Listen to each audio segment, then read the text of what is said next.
Welcome to this explainer. Look, if you've ever felt like you and your partner are just speaking completely different languages, you are definitely not alone. The modern marital landscape is tough, and it often leads to a pretty profound disconnect. But here's the thing, science tells us this isn't some permanent, unfixable condition. It's actually just a failure of emotional attunement, and it can absolutely be fixed.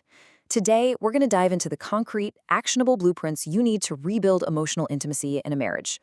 Here is our architectural blueprint for relationship repair today. First, we'll cover the foundations of connection. Second, dismantling resistance. Third, diagnosing health. Fourth, operationalizing empathy. And finally, the renovation schedule.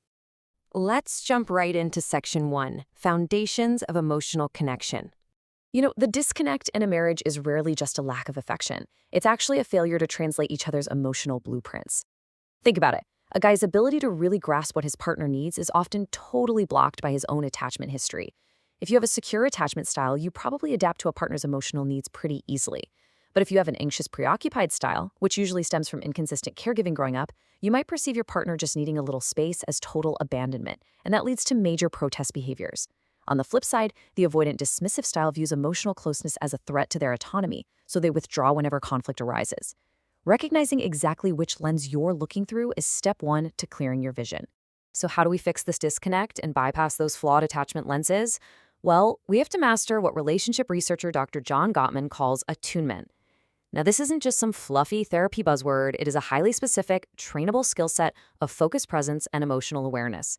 The ATTUNE acronym breaks down the exact cognitive steps you need to take to actually respond to bids for connection rather than just ignoring them. A is for awareness, literally noticing her emotions even when she's completely quiet. Turning toward means physically and emotionally engaging with her. Tolerance is accepting that two totally opposing views can both be perfectly valid. Understanding is huge. It means grasping the why before you rush in to fix the what. Then we have non-defensive listening, which is resisting that primal urge to counterattack. And all of this culminates in true empathy, intellectually and emotionally standing in her shoes. All right, moving on to part 2, dismantling male resistance. For a lot of men, standard communication advice just bounces right off their defensive walls. Why? Because we have this tendency to intellectualize our feelings just to avoid feeling them. Terry Real's relational life therapy points out a really stark contrast between our defensive adaptive child who uses losing strategies and our mindful wise adult who uses winning strategies. The adaptive child is just seeking survival, right? It relies on losing strategies like unbridled self-expression, which is basically the barf bag approach of dumping every single grievance at once, or retaliation, where you offend from a victim position. To actually succeed, we have to consciously shift gears into our wise adult brain. That's the part of us that remembers love even during a fight, using winning strategies, like shifting from a bitter complaint to a clear request, and listening with actual compassion. It all really boils down to this fantastic quote, "You can be right, or you can be married." Seriously, treating your relationship like a courtroom where you're arguing over objective facts, that completely destroys intimacy. Objective reality has absolutely no place in a loving connection. Subjective, emotional reality is what actually matters. So, when you get triggered, how do you actually shift into a winning strategy? You can use the feedback wheel. It's 4 exact steps to speak up for a pair with love and respect.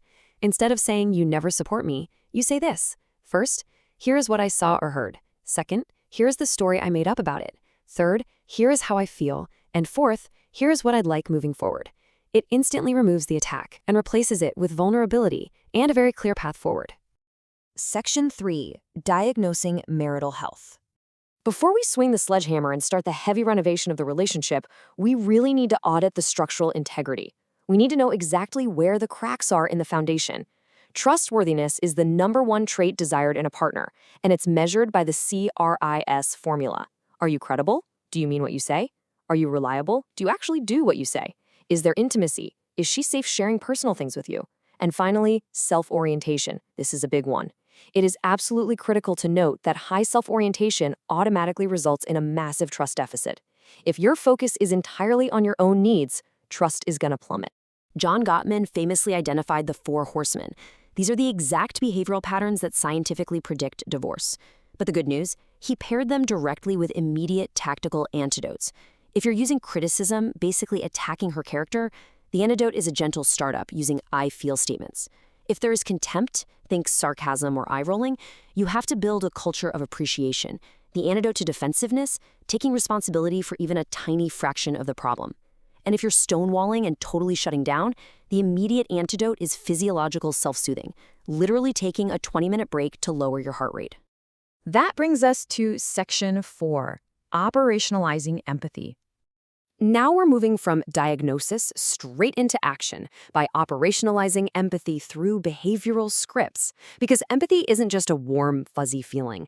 It's a deployable skill that you can practice, especially when you least want to. Picture this. You're in a disagreement. Your heart rate is skyrocketing, and you feel this story forming in your head, something like, she's just trying to control me. When you feel that primal urge to shut down or attack, what is the exact mechanism to bridge the gap before the 4 horsemen show up? Here is your if-then protocol to stop the emotional flooding in its tracks. You simply say, I notice I'm feeling defensive right now. Can we pause and I'll take some notes? Boom. It does 2 things instantly. You're validating the tension out loud, and you're buying yourself time to re-engage your wise adult brain. It literally shifts you out of that survival-driven adaptive child and right back into a state of collaboration. And to keep things de-escalated, you can use this silent, just like me, reframing trick. When you're feeling angry or attacked, just repeat to yourself, she has hopes and fears, just like me. She wants to be respected, just like me. She is trying her best, just like me. This little internal exercise helps you remember love and shared humanity even during fierce conflict, which drastically reduces your physiological reactivity. And finally, Section 5, the marriage renovation schedule. Here's the master blueprint to put the whole shebang together. It's a longitudinal relationship workout to build emotional and communication muscles for lasting resilience. This 8-week schedule maps out your journey step by step. You kick off week 1 by getting off emotional autopilot with diagnostics. Weeks 2 and 3 focus on building love maps, really knowing her internal world, and mastering those stress-reducing conversations where understanding has to precede advice. Then we navigate conflict de-escalation in weeks 5 and 6, wrapping up with trust and maintenance rituals in weeks 7 and 8. I really want to zoom in on week 4 for a second, because this is a huge milestone. This is where you actively identify her core negative images, or CNIs.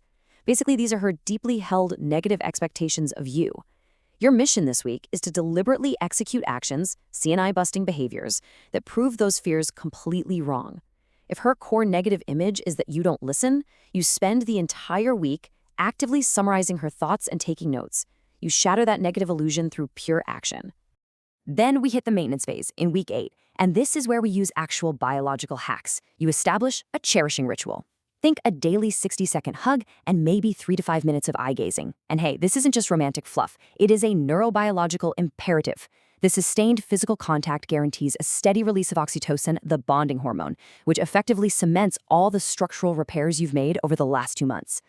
Ultimately, as you look at all these tools, from attunement to the feedback wheel to the full 8-week schedule, you've got to ask yourself a pretty profound question. Are you using your emotional energy to build a fortress to protect yourself, or a home to share with your partner? Because tearing down that fortress of the adaptive child is the only way to let real intimacy into the wise adult's home. So, what kind of architect are you going to be?